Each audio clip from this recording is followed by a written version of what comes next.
बहुत समय पहले इंग्लैंड के एक छोटे गांव में, जिसे विल्डवुड कहा जाता था, एक पुराना हवेली था।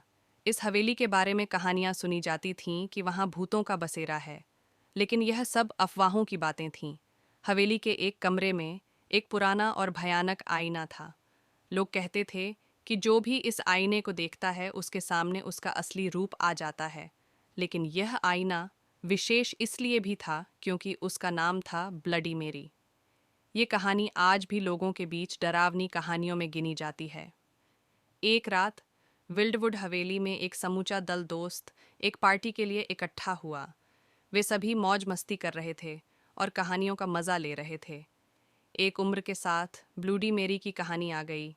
एक दोस्त ने कहा, क्या तुम्हें पता है कि ब्लडी मेरी कहानी के बारे में? सभी लोगों को उसकी इस विशेषता के बारे में सुनकर हैरानी हुई।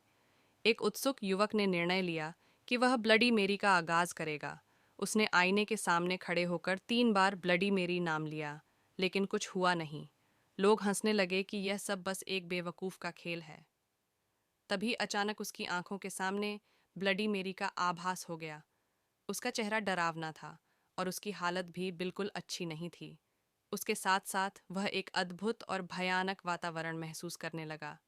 दोस्तों ने उसे बचाने के लिए तत्पर हो गए, लेकिन ब्लडी मेरी की भयानक उपस्थिति को देखकर उन्हें भी डर लगने लगा। अंत में वे सभी सुरक्षित थे, लेकिन उनकी दिल्लगी में एक सीधी चोट लगी थी। उन्होंने इस अनुभव को एक अजीब और डरावनी याद बना लिया था। विल्डवुड हवेली और उसका ब्लडी